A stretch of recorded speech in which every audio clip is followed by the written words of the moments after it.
The City of Honolulu and the state would swap properties in Downtown and Iwilei under a bill currently being heard in conference committee at the state capitol.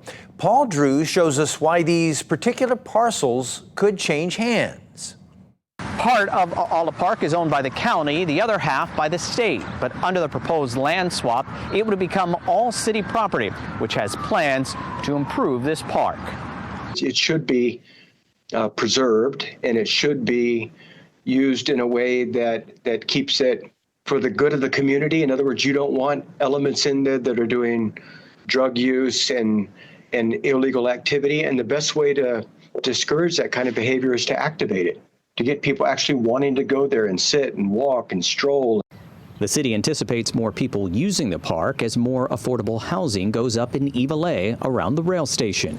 We really should consolidate properties in that area, and the state has some properties. Some are already EO'd, but which means by executive order through the governor's office to the city, so we're using them, but they belong to the state.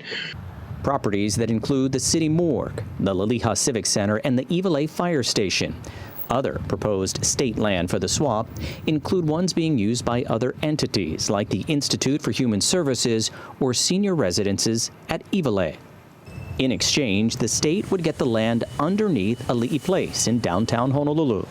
The idea of the state purchasing Ali'i Place comes up, and to do that would be much easier if the state also owns the land under it. Why would the state want to buy an office tower? Because it currently rents out about 500,000 square feet of office space. Buying Ali'i Place, which has 337,000 square feet, would fill a big part of that need. And then there'll be the future need of a building next to the state capitol. We're also looking at sort of in the longer term, the next five or 10 years here, a project to completely empty out the state capitol, because we need to go in and really refurbish the entire building.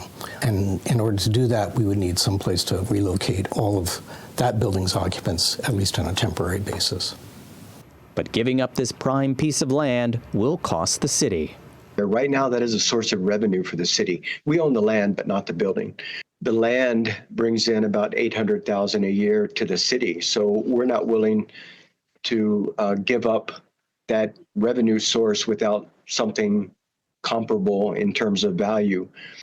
Paul Drews, Island News.